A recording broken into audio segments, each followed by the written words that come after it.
Olá a todos, estamos novamente aqui na TV Zumbi, no nosso 10º seminário do CEP Racial, com a temática de relações de consumo e racismo no Brasil.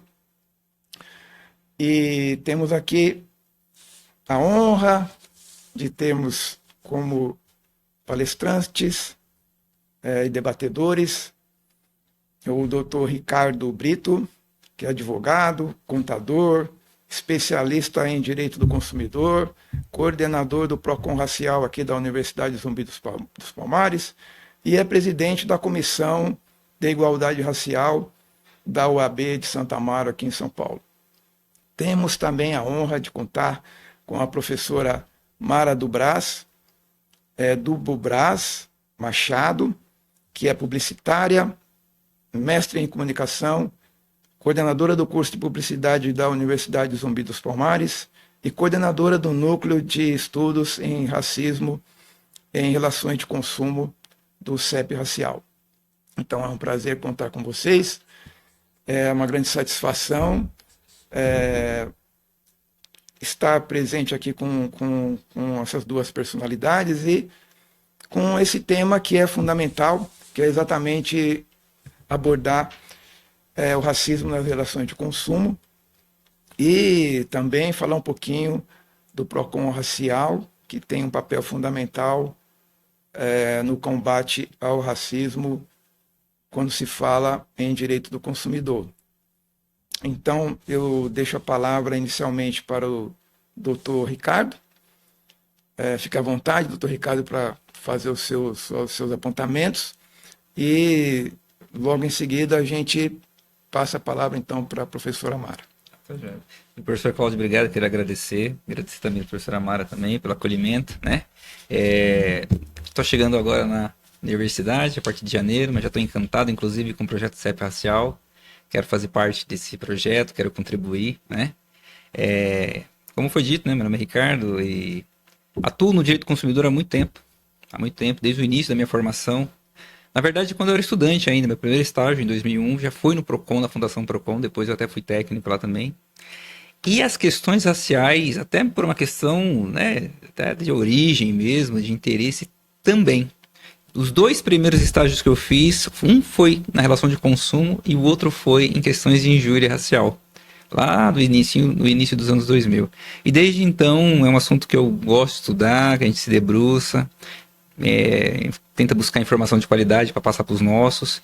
E aqui no PROCON Racial a gente vem tentando também desenvolver essa atividade e lá na Comissão de Igualdade Racial também. Obrigado mesmo pela oportunidade. Professora Mara. Boa tarde também, eu também agradeço a oportunidade. Eu estou aqui na Zumbi vai fazer 1 ano e meio e eu também fui sempre muito bem acolhida aqui. Eu gosto muito desse ambiente daqui, que é dessa diversidade que a gente tem, esse colorido todo, desse acolhimento que a gente tem. Eu brinco sempre que eu comecei no GLS, né, no Giz, Lousa e Saliva, estou lá no dia a dia com os alunos, é muito bacana isso, essa construção, e o ano passado eu comecei a fazer parte das pesquisas e da iniciação do CEP Racial, e estou aprendendo bastante com isso, caindo as fichas e me sentindo bem, me fortificando, inclusive me letrando no assunto, estudando, que são coisas que eu como publicitária, a gente fala muito de propaganda, de aprendizado, mas a gente tem uma certa, como que a gente fala, a gente tem um bloqueio, que é engraçado que mesmo eu estudando isso, aplicando isso no mercado, mas aqui eu entendo bem como é na prática essa questão de racismo e tenho aprendido muito com isso. Então eu estou tendo a gratificação de ter a oportunidade de transformar tudo aquilo que estava muito isolado. Eu brinco que eu estava na galera de cima do muro.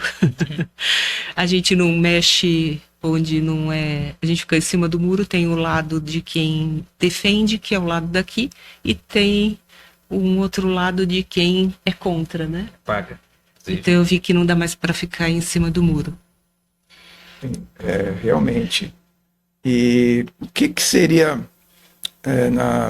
na sua visão, doutor Ricardo, fundamental quando se fala em relações de consumo e racismo no Brasil? Obrigado pela pergunta, professor. A gente poderia até iniciar pela o que é relação de consumo, né? Acho que o grande barato, o grande legal da relação é que todo mundo é consumidor. Mesmo quem eventualmente esteja ali numa posição de fornecedor, o empresário, dono de uma loja, ele também, no dia a dia dele, ele é um consumidor. Seja da água, seja do transporte, seja da gasolina, seja da roupa, seja da comida, né? Seja, no caso, da energia elétrica. Nós somos consumidores natos, né? E a relação de consumo, ela vem lá, essa legislação que esse ano faz 35 anos, o Código de Defesa do Consumidor ele é de setembro de 1990, ela foi e é revolucionária, ela é emprestada por vários outros países, de tão avançada que essa legislação é. Ela tenta ali, nos termos da lei, harmonizar essa relação. Reconhecer que o fornecedor está num patamar acima do consumidor, e a legislação vem para tentar harmonizar essa relação, né?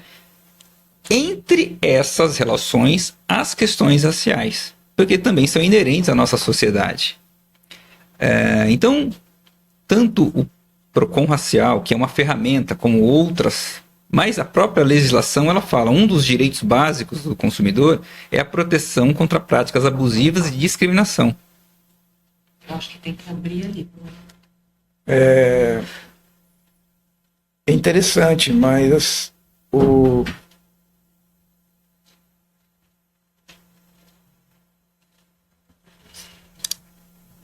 Bom, você tá ali. Ainda bem que tá gravando. Tá gravando. Não é ao vivo. Vamos lá. Voltando então. Então lá. O que aconteceu de bom?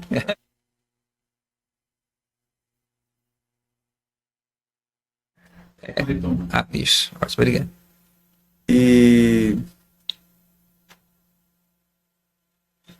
Mas tem uma relação, doutor Ricardo, voltando um pouquinho para essa questão, tem uma relação que eu acho que é fundamental, que afeta diretamente os consumidores negros, que é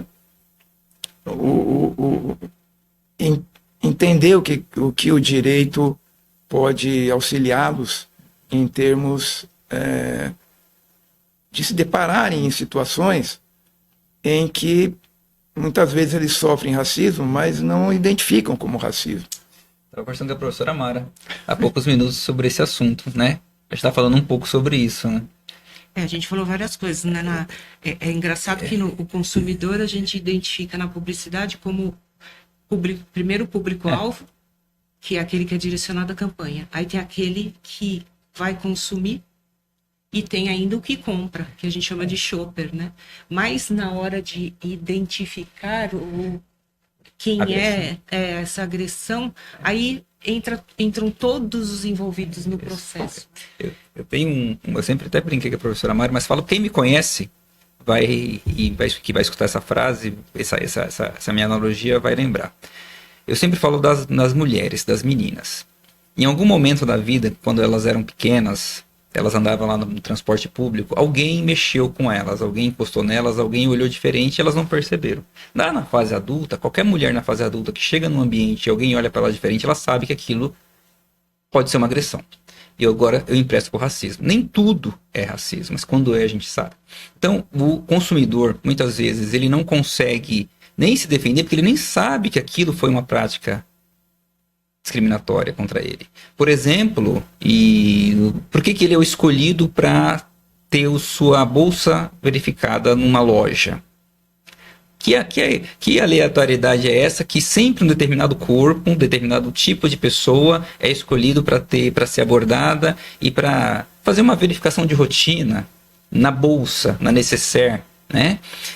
Ou então, quando ele chega com uma acompanhante não importa, no restaurante, não tem vagas, não tem mesas bem localizadas no restaurante, sempre ali no fundinho atrás da pilastra, ou ele entra nesse mesmo restaurante e não é atendido, porque às vezes te deixam acessar o ambiente, mas não te atendem. Você senta, por exemplo, numa mesa de um gerente de um banco, por exemplo, se você não tiver disfarçado de advogado, você não vai ter aquele crédito. Então, primeiro, e aí voltando para sua pergunta, é saber que você que sofreu uma agressão. E essa agressão tem uma relação direta com a sua condição de ser negro. O tratamento que foi dispensado, ele é diferente de outra pessoa que esteja naquele mesmo ambiente, mas que é uma pessoa não negra. A forma de atender... Pode ser um constrangimento, que você se sinta constrangido, que sinta um preconceito em relação à sua pessoa, pelo olhar diferente, até pela postura a comparação é ótima, né? Se tem duas pessoas, assim, uma outra pessoa sendo atendida. Eu já tive caso de pessoas que disseram que alunos mesmo que descrevem que são frequentadores do ambiente, e ele entrou, há muitos anos ele frequentava a loja, entrou com um vasilhame, um lugar para trocar o vasilhame, e o segurança pediu para revistar, ele é negro. Aí veio atrás dele uma pessoa de mochila, que é branca, e ele não pediu para olhar, ele falou, por que você não pediu para olhar o dele? Aí o segurança mesmo fica com, assim, de repente ele, às vezes é incondicional, como é que é? A gente estava discutindo isso, é um estereótipo? É o estereótipo, são esses viés, algumas pessoas chamam de viés. Né? Viés inconsciente, né? Eu olho para aquele corpo e entendo que eu posso tratar aquele corpo de uma forma diferente, sempre ruim, né? Ou achando que é um ladrão, ou achando que é uma pessoa que não merece sequer ser atendida, né? Eu participei de um podcast, professora, há pouco tempo atrás, e a colega, ela disse o seguinte, que a pessoa não negra, se ela for mendiga, ela toma água em qualquer lugar. A pessoa negra, se ela for mendiga, nem água ela toma. Numa padaria, por exemplo, a gente está falando de relação de consumo. E eu queria puxar essa questão da relação do consumo, que a gente está falando do consumidor, na proteção do consumidor, mas a gente não pode deixar de olhar aquele funcionário que também é maltratado naquela relação de consumo por conta da sua condição. Eu estou falando do entregador, eu estou falando do garçom, eu estou falando da pessoa que auxilia lá nos serviços gerais de determinado estabelecimento, que pela condição de negro, de negra, ele é invisibilizado, muitas vezes ofendido, maltratado. Esse olhar para a relação de consumo e com as ferramentas que tanto a legislação Código de Defesa do Consumidor e outras nos fornecem, é um trabalho dioturno de construção do enfrentamento ao racismo nas relações de consumo. Você acha que isso piora com o nível de estabelecimento? Se ele é mais marca de luxo, se é pior o tratamento? Eu tenho certeza, né? Eu tenho certeza. Não que o pobre não discrimine, mas se somar a questão social com a racial, é a receita do caos. Porque o pobre, ele é discriminado, independente da cor dele. Ele vai ser discriminado. Se ele for no shopping XPTO, desses chiques de marca aí, que não tem nem ponto de ônibus perto, né? Por ser pobre, né? E o vendedor muitas vezes é pobre também, né? Porque ele não entende Sim. que ele é salariado, trabalhador. Ele ganha 20, 30, 40 mil reais, mas ele trabalha, alguém paga esse cheque dele. Mas se somar a questão racial, a dúvida, não tem mais dúvida de que eu posso tratar mal aquela pessoa, de que eu posso invisibilizar aquela pessoa, desculpa. Então, numa dessas, eu mesmo não tenho nem muita propriedade, eu nem frequento essas lojas aí, né, chiques e marca, mas a gente, como trabalha com isso, estuda e recebe muitos relatos, e a internet, né, a internet hoje encurtou, né, então a gente vê relatos ao longo do Brasil. Hoje mesmo, eu até passei no nosso grupo um fato que aconteceu em outro estado, de uma cliente que estava na loja e ela foi acusada por uma outra cliente de que estava roubando a carteira dela. Ela teve que se despir, né? Então, assim, eu não sei qual era o tipo de loja, se é uma loja chique ou não, mas nas lojas, primeiro que na loja chique a gente nem entra, porque nem tem condições de chegar naquele shopping. Mas quando entra, o tratamento é específico. Por conta do quê? Qual a dúvida que ele não tem mais para ele tratar mal?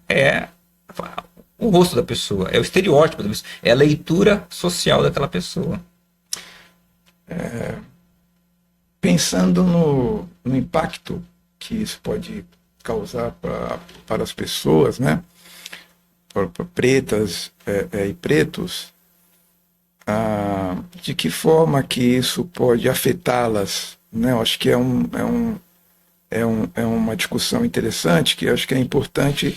As pessoas às vezes sofrem algum tipo de racismo, mas às vezes elas vão denunciar, às vezes não vão denunciar, mas mesmo assim elas ficam com algum tipo de estigma. Quais seriam esses estigmas? Como que vocês veem? O que afeta as pessoas nesse sentido? Falando na questão diretamente na questão quando ela vai consumir algo, né? Quando ela vai entrar, ela nem consome, ela nem vai consumir, né? Aí já começa por aí, porque ela se sente tão constrangida. Eu acho que a gente tem um processo, eu estava explicando para o Dr. Ricardo antes, a gente tem um processo que a gente chama na publicidade, que a gente fala do neuromarketing, né? Que quando você tem até uns 7 anos, você é muito subconsciente, tem uma pureza para absorver muitos conhecimentos, muitas informações do ambiente e tudo mais. E que isso a gente fala que conscientemente você tem 2.000 bits de informação por segundo, é uma coisa técnica engraçada, mas subconsciente a gente vai armazenando 400 bilhões de bits de informação, e isso vai vindo de todos os ambientes. Aí quando você vai ficando mais maduro e vai convivendo em certos ambientes, nos seus grupos de relações, igreja, futebol, esporte, né, escola, vai criando aquele conceito de castas, né? Quem manda aqui, quem manda ali, qual é o ambiente. Tanto que se a pessoa vive sempre no mesmo ambiente, ela tende a ter um comportamento específico. Quando ela muda de grupo, de cidade, de bairro, ela tem um choque de realidade diferente, de país a gente tem. Então, e a publicidade, nesse sentido, ela contribui de uma maneira positiva e negativa, porque a gente é o tempo todo turbinado de conceitos de propaganda, e agora com o celular muito pior. Isso vai criando um condicionamento. Então eu acho que as pessoas que não têm acesso a certas informações, ela nem se sente no direito. Eu vejo algumas pessoas que ela não falta uma estima em si, até de eu posso fazer isso, será que eu existo, será que eu tenho direito? Nem ela entende quais são os direitos dela, né? Tem um termo que o pessoal, professor, usa, acho que na psicologia, e talvez possa ser difundido em outras ciências, que é o tal do síndrome de impostor, né? Eu não posso, eu não devo, eu não mereço. Isso começa, especialmente para o povo preto, de forma muito inconsciente e involuntária, lá na tenridade, pela invisibilidade. A criança preta não vê, hoje um pouquinho menos, mas não vê na propaganda ou na publicidade, ou na peça de algum tipo de marca, uma pessoa parecida com ela. Representatividade, né? Ela não vê uma pessoa parecida com ela lá brincando, como um ator principal. Ela não vê brinquedos que se pareçam, hoje menos, mas bonecas que se pareçam com ela. Então ela cresce não com a consciência de que não é para ela, mas ela também não vê que é para ela. E na fase adolescente, eu não tenho... Se ela fosse aceitando isso. Eu não tenho propriedade, porque eu não sou mulher, mas a gente vive. Então, imagina na fase da adolescência, para as meninas negras, e para os rapazes também, eu preciso ser aceito. E se eu não tenho o cabelo X, que é o cabelo da moda, ou eu não tenho a roupa X, que é a roupa da moda, eu já sou... E eu não tenho uma cor X, que é a cor que a moda apresenta...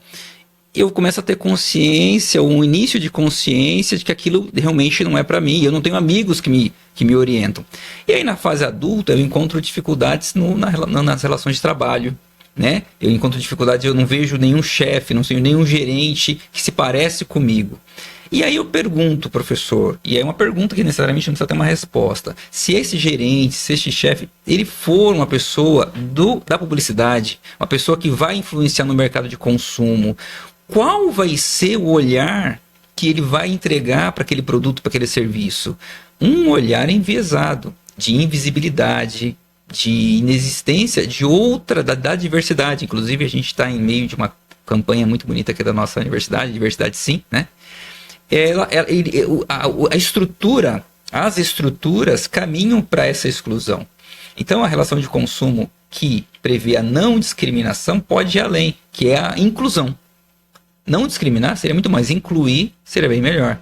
Então, eu não sei se eu respondi, se eu abordei o questionamento, mas ele passa desde a tenridade até a hora que a pessoa está produzindo, entregando, até gerando valor para a nossa sociedade, mas escondendo que ele é uma pessoa negra ou que contrata pessoas negras. Sim, aí é bem colocado. Além da questão do consumo, né, uma discriminação em termos de consumo, os negros também enfrentam essa questão das relações de trabalho. Não é porque nós, infelizmente, não temos cotas para posições de executivos e, portanto, a presença do negro nessas posições é ínfima no Brasil. E, assim, além do estigma do que acaba acarretando em termos do próprio consumidor, né, ele também vai enfrentar esse viés do olhar do empregador ou de quem está acima dele, né, até no atendimento. Não é só o vendedor, é quem está acima do vendedor na empresa, né, o gerente, o diretor, né? A gente tem uma coisa velada que assim que funciona, parece quando a gente fala que time de futebol tá ganhando não se mexe, né? Então, tá mais fácil assim, vamos manter assim. E se não tem um louco para uma pessoa que brigue, ou que um publicitário ou uma pessoa de poder que quebre as regras, continua ficando acomodado, né? A gente chama de aliado. A gente tinha e aí as pessoas se sentem, eu acho que um pouco sem energia para lutar, não sei como que dizer isso. A gente tinha, uns anos atrás, o Oliviero Toscani, que era um fotógrafo italiano, que tinha uma marca de roupa que chamava Benetton, né, que não tem mais, e ele descaradamente, ele estava em outro país, tinha essa liberdade lá, ele publicava fotos e ele colocava, às vezes, provocação. Duas crianças, uma branca e uma negra, a branca com cachinhos de anjo e a negra com chifrinhos para provocar. Eu falei, é assim que as pessoas veem. E existia aqui no Brasil, fizeram rodas, o pessoal fazia aquele programa Roda Viva, né? Colocava ele no meio para dizer que ele não é publicitário, que é absurdo, que não sei o quê. Então, quer dizer, incomoda, você está tentando quebrar o status quo, e os profissionais que se acham gabaritados de jornalista vêm discutir contra. Então, acho que tem uma hipocrisia que mantém um poder nisso tudo e que enquanto está ganhando dinheiro, ela não quer que mude. Tem muito a ver com isso, né? A gente brinca muito que eu falo, acho que de toda eu trabalho desde os 10 anos, já trabalhei em várias áreas e há 18 anos que eu mantenho a educação em paralelo, né? Treinamentos. Eu sempre brincava que quando eu comecei a aplicar treinamentos, eu falava que a gente tinha que fazer um curso, em primeiro lugar, que era gestão de egos. Porque não conseguia fazer o trabalho que você tinha para fazer, porque tinha o ego de alguém atrapalhando, não era uma coisa racional, é uma coisa que você toca no brio da pessoa. Isso tem... ela não quer sair da comodidade dela, do poder mexer, e nem porque isso custa tempo, custa dinheiro, e até mesmo quando a gente está vendo que tem diversidade, porque vê esse programa de diversidade, sim, porque tem as cotas, tem os programas, e eles vão acontecendo enquanto tem uma cobrança. Quando para de ter uma cobrança por lei governamental, vai se acomodando e voltando de novo para aquela coisa do isola, tira, finge que não vê, quer dizer, volta de novo para um status quo, que a gente fala, quem criou isso, como é que acaba?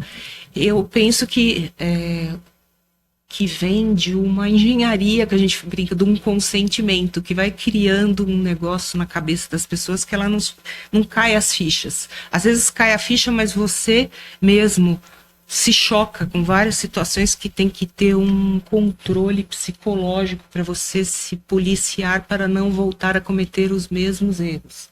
Eu vou aproveitar aqui que temos... Aí eu entro do neuromarketing e falo, tem que turbinar de coisas para que as pessoas não voltem à comodidade, porque a tendência é voltar para... Sai do consentimento e vai para a estupidez. Ela começa a brigar por situações que nem foi ela que criou. Sim, eu vou aproveitar então que tem... Defendendo, né? Eu vou aproveitar que tem 2 especialistas em áreas diferentes aqui, que se complementam. Na publicidade, que é a Mara, que também trabalha essa questão da neurociência, né? do subconsciente do consumidor, e o Dr. Ricardo aqui, que é especialista na questão do direito do consumidor. Aí a pergunta, cada um na sua área, acho que é bem interessante, ao meu ver, que seria assim, como que nós podemos combater esse tipo de racismo, considerando assim o posicionamento de ambos, assim, né?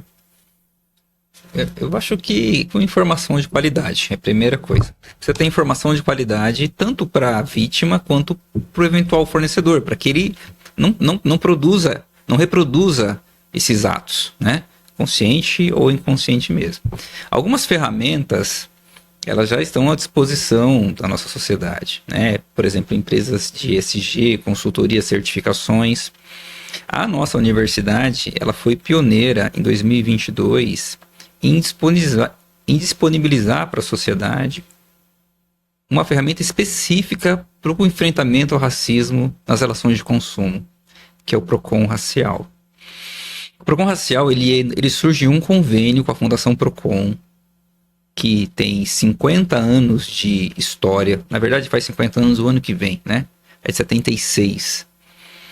Então, 49 anos de história no combate e auxiliando os consumidores, inclusive no combate à discriminação, e por intermédio desse convênio com a Zumbi dos Palmares, que tem 20 anos também de história, isso só de Zumbi, fora os outros anos de trajetória aí do professor José Vicente, unem esforços, estabelecem um convênio e cria o primeiro, talvez único Procon Racial que existe. E aí esse Procon Racial, uma das funções é um acolhimento humanizado das vítimas, mas também um acolhimento técnico daqueles fornecedores. Já no caso dos fornecedores, existe a possibilidade de eles aderirem a alguns programas de ajustamento de conduta. Programas esses que envolvem desde um curso de letramento para aqueles funcionários, até mesmo a fixação de uma placa. Assim como tem o Código de Defesa do Consumidor em todos os estabelecimentos, porque o código assim determina, a fixar uma placa que exterioriza que aquele estabelecimento aderiu a um planejamento, a um plano de enfrentamento ao racismo com 10 princípios, né? Outras atividades que o nosso Procon Racial vem desenvolvendo é produção de conteúdo, tanto para o consumidor quanto para os fornecedores, né? Então, o Procon Racial é uma dessas ferramentas, né? Que é idealizado e realizado por intermédio da nossa universidade. Muito bom. Você quer complementar? A gente tem que ter os cutucar mesmo, além das leis. Isso tem que mudar desde da educação, 2 fases, né? Desde a educação básica, que eu falo que é essa fase que a criança ela tá aberta para tudo e ela não tem nenhum preconceito em relação a ninguém. Ela brinca com nem língua, nada tem barreira. Você põe crianças para brincar e elas brincam juntas, sem barreiras de cor, de raça, de língua, né? De gênero, de nada. Isso tem que ser mantido a fundo desde a educação. E outra coisa é incomodar o que já existe, que é criando leis, cutucando as associações para que ela provoquem os profissionais, as ferramentas, os eventos e disseminando nas campanhas, porque publicitárias e canais de comunicação, a TV, a gente tem, todo mundo tem celular. Eu estava observando hoje quando eu vim para cá, por acaso eu bati o olho, embaixo da ponte tem uma família morando e tem a moça lá, tá sentada no chão com celular, quer dizer, todos têm celular. Então a gente tem que aproveitar esses mecanismos porque, como eu falo, o que a mente capta? Capta tudo que ela vê. Então vamos turbinar isso com coisas edificantes, não só com bobagens e coisas que distraia. Tem muito isso, distrair para tirar o foco do que é importante. Então, usar esses mecanismos também para fazer essa provocação de que a pessoa, quem ela é, o que ela pode ser, melhorar a estima, que ela saia da comodidade. Uma coisa é você dar um auxílio para ela ter o que comer, porque é a necessidade básica. A gente fala pirâmide de Maslow, né? Na publicidade, é a necessidade básica. Comer, dormir, ir no banheiro, essas coisas. Mas ela tem que suprir isso, mas ela tem que saber que ela tem que dar um degrau mais, morar num lugar que tenha mais segurança e que ela possa galgar as outras fases da pirâmide até ela ter uma estima melhor. Isso daí cabe, o Paulo Freire falava isso, né, que quando eu sei, eu tenho obrigação de falar para a pessoa do lado que ela merece mais do que o que ela tem, né, que existem outras possibilidades. Então disseminando isso. E eu acredito. Até dando um spoiler, né, que a gente estava falando do outro tema que era falar das bets, né, das apostas, que é mostrar que uma das coisas que eu detectei, por exemplo, a pessoa recebe auxílio e aí ela não sabe como ela usa aquele auxílio. Aquilo supõe-se que ela tem que usar para comer e outras coisas, mas ninguém ensinou para ela que aquele auxílio ela deveria prestar conta daquilo. Tem algumas leis que ela pode perder se ela fizer coisas erradas, sabe? Ela tem que saber os direitos e os deveres. Acho que isso também é importante, ensinar, educar, não deixar solto. Sem dúvida. Vocês colocaram porque tem algumas coisas importantes, né? Porque vira oportunidades, sempre tem alguém que acha a gente fala oportunidade de negócio, né? Sempre tem um espertinho que acha uma oportunidade de desviar alguma coisa que foi criada por bem, e depois fala, a pessoa recebe um auxílio, olha aí o que ela faz, ela aposta, ela vai lá e compra coisas que não deveria, mas também educaram ela para fazer isso. Não é só dar e livrei a minha parte, não, calma, tem um começo, meio e fim, né? A gente fala de processos, de projetos, não é bem assim, larga lá e tem que ensinar a pessoa a trilhar o caminho das pedras e cobrar. Sem dúvida. Então, assim, para os nossos telespectadores que estão nos vendo, eu acho que ficou algumas coisas importantes, né? Então, de como combater, que vocês levantaram, que eu destaco aqui, ou seja, desenvolver eventos, essa questão da tecnologia, o uso da tecnologia, que é fundamental para combater o racismo em todas as áreas, inclusive também nas relações de consumo, a educação antirracista, né, que ela permeia várias áreas, né, e o consumidor tem que saber quando ele sofre um racismo, em qualquer área, e também como ele se posiciona diante disso, né? E sem esquecer a legislação. E eu queria focar um pouquinho mais nessa questão da legislação, doutor Ricardo, falando um pouquinho aqui do PROCON racial. Sim. Eu acho que é importante, quem está nos assistindo, saber o papel do PROCON, por que ele foi criado e como que ele atende as pessoas. Acho que seria interessante. Obrigado pela oportunidade. Então, em 2022, o professor Zé Vicente inicia essa jornada e estabelece, né, junto com o PROCON, que é uma fundação, esse convênio. E a Zumbi dos Palmares contribui com a expertise, experiência das relações sociais, das relações raciais. E o PROCON oferece toda a estrutura técnica de atendimento das relações de consumo. O PROCON, certamente, ele é o primeiro e maior órgão de defesa do consumidor do Brasil. Então, o PROCON é sinônimo de qualidade. Eu queria fazer até consertar. no PROCON, as pessoas que trabalham no PROCON, os técnicos que trabalham no PROCON. E eu quero deixar um abraço aqui para uma amiga minha, Ana Roberta Nales. Eu fui estagiário dela muitos anos atrás, e aí reencontrei agora na inauguração. O PROCON inaugurou uma nova sede, um prédio lindo, e a reencontrei, foi bastante emocionante.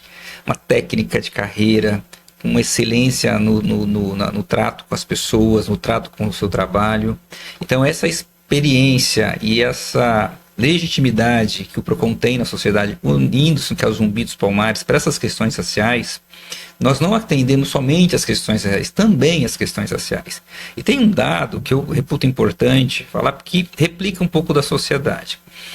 O Dr. Luiz Orsatti teve aqui na Universidade dos Zumbi dos Palmares, dando uma palestra para a gente, ele trouxe um dado, professor, bastante interessante. Ele falou que eles fizeram uma pesquisa e que 20% das pessoas, aproximadamente, no caso era 18% das pessoas, alegaram que sofreram algum tipo de discriminação numa relação de consumo.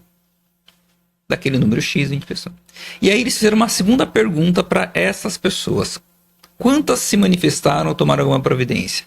80% não tomaram providências alguma.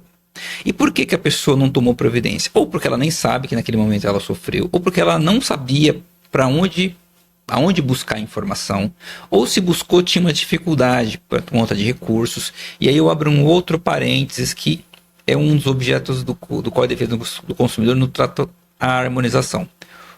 Assim como os empregadores são organizados, os fornecedores também são organizados.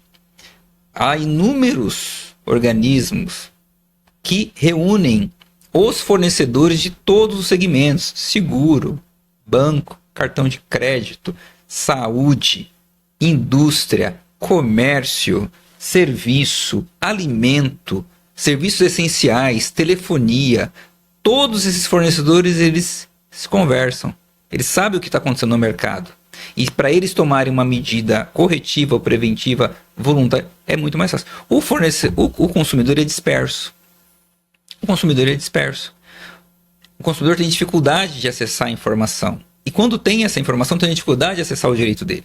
Então, o PROCON e o PROCON racial, no tocante às questões de enfrentamento ao racismo, vem como um recurso do Estado, né, em última análise, né, se eu falar de PROCON, como uma ferramenta para harmonizar no lado do consumidor vítima de racismo. Então, aqui também, no nosso atendimento presencial, se reflete um pouco esses números. É baixo ainda o número de consumidor que vem reclamar especificamente sobre racismo. Às vezes ele vem com uma reclamação, ele nem sabe que é racismo. A gente que no atendimento identifica, olha, mas aconteceu, conta direitinho pra gente essa história, né?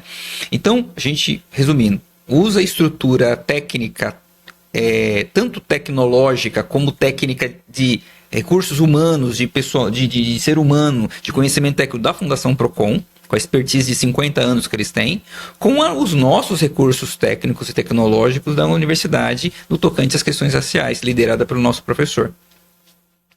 Vou fazer uma provocação. Podia ter um CDC ilustrado, né? Porque é muito chato aquele Código do Consumidor com aquelas letrinhas. Aliás, eu que sou da área de comunicação, eu acho aqueles livros de direito um porre, desculpe o termo. Porque outro dia eu estava vendo uma série ilustrada. Porque você chega no estabelecimento, tem lá, mas a gente segue o Código do Consumidor. Mas você vai lá na hora olhar o Código do Consumidor, eu falei, não dá. Eu devolvo para a provocação. É verdade. Mas, por exemplo, o Código do Consumidor pegou tanto, a gente fala que pegou tanto, que quase todo mundo, é quase uma unanimidade, o artigo 49, por exemplo, que ele diz assim, que eu tenho o direito de desistir de uma compra se eu a fizer fora do estabelecimento comercial. Algumas pessoas podem até confundir, eu posso desistir em 7 dias, em qualquer lugar. Tá errado, é só no estabelecimento, só se for fora do estabelecimento comercial. Mas mesmo sendo uma lei fria, técnica, alguns mandamentos dessa lei, ela se tornou de senso comum. Por exemplo, a tal da venda casada. A pessoa nem sabe onde está escrito isso, mas sabe que não pode. Que é obrigar eu a comprar uma coisa atrelada a outra coisa. Então, mas sim, eu concordo, eu acho que inclusive é uma missão nossa. A gente, essa publicação, esse manual, ele vem mais ou menos no estilo de É como que a Já senhora... tem Mas é só dos trato, princípios, né? mas é dos princípios de enfrentamento. Mas a gente poderia aí fazer um pedido pro professor pra gente fazer alguma coisa em Se relação... nós tivesse uma história em quadrinhos, não? Uma É, coisa ou um ilustrada. podcast, cada semana falaria de um princípio, ou de um artigo, ou de uma sessão, né? Sim, acho que seria bacana. Acho que o CEP racial a gente pode até Claro. trabalhar isso. Estamos aí abertos a sugestões maravilhosas, estamos sempre abertos aqui, com certeza. Eu queria que você mostrasse um pouquinho na tela aí, Assim, o livrinho, eu acho que o pessoal que não conhece, né, o Manual de Enfrentamento ao Racismo nas Relações de Consumo, que é um manual aí importante, para quem não tem, já está aí, Tem aqui na figuras, Universidade Zumbi. Tem fotos, é colorido. tem vocês vão algumas- perceber legal. isso, professor, nos estabelecimentos que aderiram, alguns estabelecimentos, e é sempre triste, porque começa esse interesse do fornecedor por um problema que aconteceu naquele estabelecimento. Aconteceu um problema, o PROCON, junto com a Zumbi, atua nesse problema, chama esse fornecedor, identifica, e invariavelmente, professor, a resposta é, olha, foi um padrão, não tinha esse viés racial, a gente sabe que não é. Então há medidas de punição, mas também há medidas educativas, e essa é uma delas, né? É fixar os 10 princípios do enfrentamento ao racismo de forma expressa, ostensiva no seu estabelecimento comercial. Isso é fundamental. Quer complementar alguma coisa, Mar? Não, eu queria complementar que a gente fala muito na propaganda que o que cativa numa propaganda é mexer com os 5 sentidos que a gente tem. Isso que diferencia a gente da inteligência artificial, por exemplo, das máquinas. Então, quando a gente pega muito Código do Consumidor, ele é extremamente visual, né? A gente lê. Então, e a gente tem o tato, o olfato, o paladar, né? O visual, ver, ouvir. Tudo isso é importante. Uma campanha publicitária, por exemplo, que pegue mais de 2 sentidos, ela tende a ser muito mais de sucesso. Então, acho que a gente deveria trocar informações, né, nesse sentido, para pegar as pessoas, porque tem a lei, tá aqui, lê aí. É que nem eu falei do auxílio, tá? O auxílio se vira. O que você vai fazer com ele? Faça bom uso. O que é fazer bom uso disso? Às vezes eu não sei. Então, começar também a pensar nesse sentido de como que as pessoas aprendem, como elas se identificam. Elas não sabem ler, mas ela pode ouvir, pode ver. E outra coisa também, antigamente a gente tinha, quem era inteligente era só quem tinha raciocínio matemático, não tinha o QI. QI alto era quem tinha saber fazer contas rápidas. Hoje a gente sabe que tem um QI diverso, musical e infinitos. Então a gente tem múltiplas inteligências, diversidade, e dá para fazer as pessoas aprenderem de vários jeitos. Acho que a gente tem que sair da receita do bolo que funcionou lá, que depois nem sabe por que não funciona mais. Que é a mesma coisa que a gente estava falando, como é que quebra estereótipo? Tem a tal da passibilidade, eu até anotei aqui, passabilidade social. Não podia entrar de Havaianas, né? Colocar Havaianas porque virou marca, já oportunidade de negócio. Não podia entrar de chinelo num restaurante, mas uma personalidade lá que tinha a tal da passibilidade, entrou, pronto, quebrou o paradigma de que o dress code daquele estabelecimento era X. Dress code também é uma coisa extremamente preconceituosa, né? Que cria estereótipo de ser, você tem que vestir isso, roupinha, isso é muito geração X, né? Terninho para entrevista, roupa de casamento, roupa disso, roupa daquilo, meu Deus, é uma coisa muito europeia. Claro que dependendo do evento, de onde se estiver, claro que o traje é importante, dependente da cor da pele. Agora, além, eu acho que o mais importante que eu captei da fala de vocês é a questão, eu vou colocar em outros termos, né, do empoderamento, né, das pessoas pretas e dos pretos, de maneira geral. Né, esse empoderamento. Como é que a gente dá esse empoderamento? Uma das formas mais, acho que fundamentais, é a educação e saber dos seus direitos. Uhum. E aqui um ponto importante que seria o letramento. Como que o letramento racial poderia também ajudar um pouco nessa questão das relações de consumo?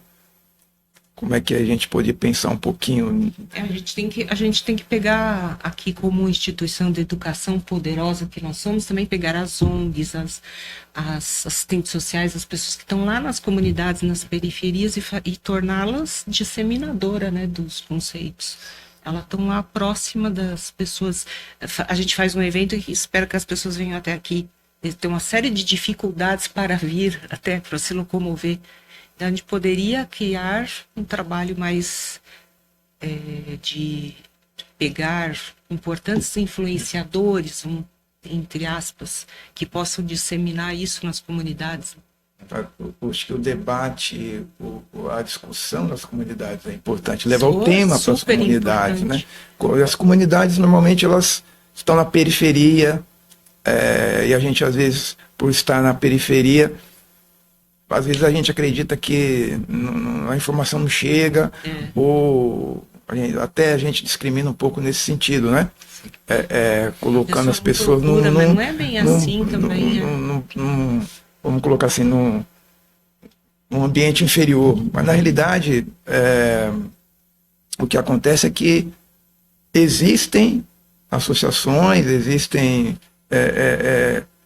entidades nas comunidades, né, periféricas, e que realizam trabalhos importantes, né? A questão é que, eu vejo dessa maneira, não sei o que vocês acham, é que o debate, e aí envolve uma questão um pouco maior, que é a questão mais política, né? A gente falando debate da situação, o debate das questões, né, que importam realmente, são feitos de uma maneira, primeiro, eu acho que são poucos realizados, né, nas comunidades, e às vezes não há um subsídio, né? Eu acho que isso também acaba prejudicando um pouco nesse sentido, né? Mas eles são consumidores vorazes, né? Eles se alimentam, compram coisas, têm necessidade de roupas e tudo isso. Tem que provocar algumas marcas, algumas empresas, para que elas comecem a sair da comodidade e também. É verdade. Eu queria comentar sobre a questão do letramento. Eu acho que o letramento, ele é a professora falou de questão de conceito, é levar os conceitos, dar o nome para as coisas que elas realmente são, né? Então, seja para aquela equipe de funcionários, né? Seja para os alunos, para a sociedade. A questão do dress code, por exemplo, a gente parece estranho, mas de repente eu falo de um cabelo. Eu desenho um dress code de cabelo preso e desconsidero a diversidade daqueles funcionários.